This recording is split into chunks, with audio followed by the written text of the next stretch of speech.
It used to be when I was 15 years old and come in the shop and say, "How you do last night?" I said, "Oh, you know, I did pretty well." I said, "Really? Would you mind showing us?" "Oh, sure. Who doesn't want to go out fishing?" You know, you get 50 bucks at the end of the night and you're like, "Oh, it's pretty good." You start doing that more and more and you get better and better, and then that actually turned into, I could go get a real job, or I could make ample means doing this to be happy and just keep doing this. I kind of had this upbringing where I was able to fish and taught how to fish from a really young age, so it was kind of instilled in me. My parents were willing to let me hop on a kayak and disappear for 10 hours when I was 7 years old. Pretty much once I got into fishing, it just escalated. I think I'll be that kid in a kayak until I'm an old man, and you know, that's kind of the beautiful part about it. The amount of water we have up here is more than you could probably fish or reach in a lifetime. A lot of people realize the largest park in the country is in upstate New York. It's over 6 million acres, and it's, for the most part, pretty much uninhabited. The lake gives me that true escape. I love the freedom. It's not only where I'm gonna go north, south, east, and west, but having the depth of the water and having that dimension to it. Being in the moment, I think, allows you to have clarity and allows you to be happy with yourself. And, you know, there's a lot of static that goes on with the rest of life, but having those moments that you can actually just enjoy yourself is a very hard thing to find. And for me, it is fishing. For other people, you can't say what it is, but everyone's looking for it.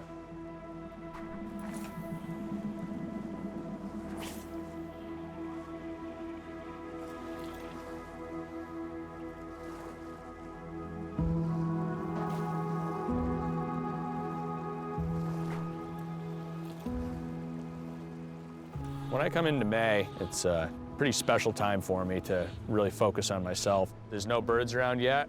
The woods are quiet. The lake's quiet. Nothing's really happened yet, but it is underwater, and you look at it from the surface and you see nothing.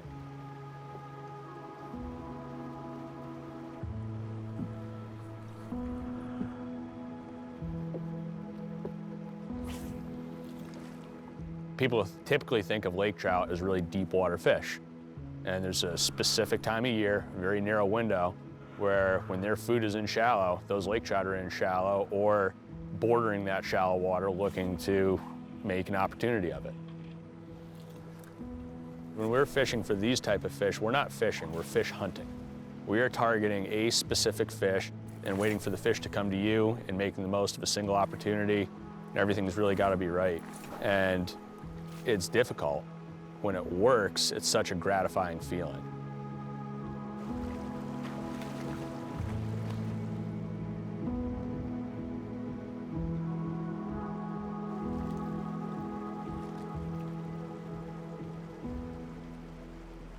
These lakes just hold so many secrets. The whole season could come down to 2 or 3 hours one afternoon when all the right components come together, and it's such a special, narrow window when you finally get it, and it's such a fleeting moment. Big boy! Oh, it's a big one. 5 feet deep, 4 feet deep. Right here at the surface, monster of a fish. Oh no! Oh. Right at the boat.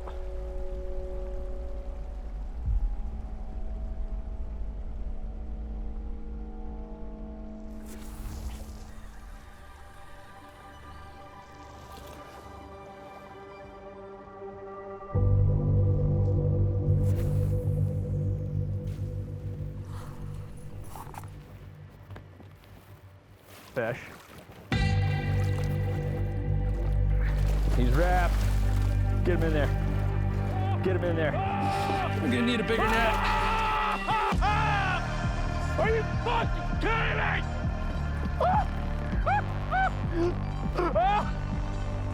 Look at that! Oh my God! Oh. I cannot believe that. I can't fucking believe it.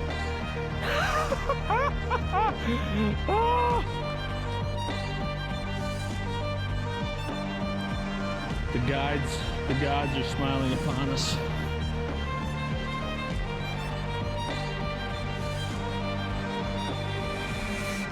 Oh my God, that's a beautiful Adirondack fish.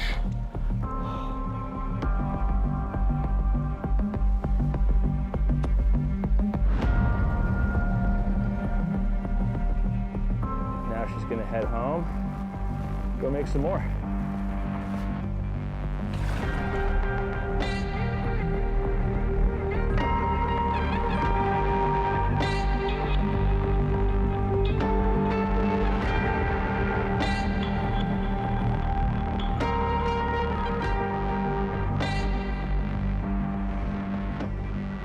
Last year I fished well over 100 days in the lake, and I never caught a fish that was in the 20-pound class, or what I consider a large fish. And that was trolling, fishing spin gear, fishing kind of all techniques. So, to have a moment like we had yesterday, where you take one on the fly, casting, targeting fish, working hard, is kind of like one of those moments you could live in for a lifetime.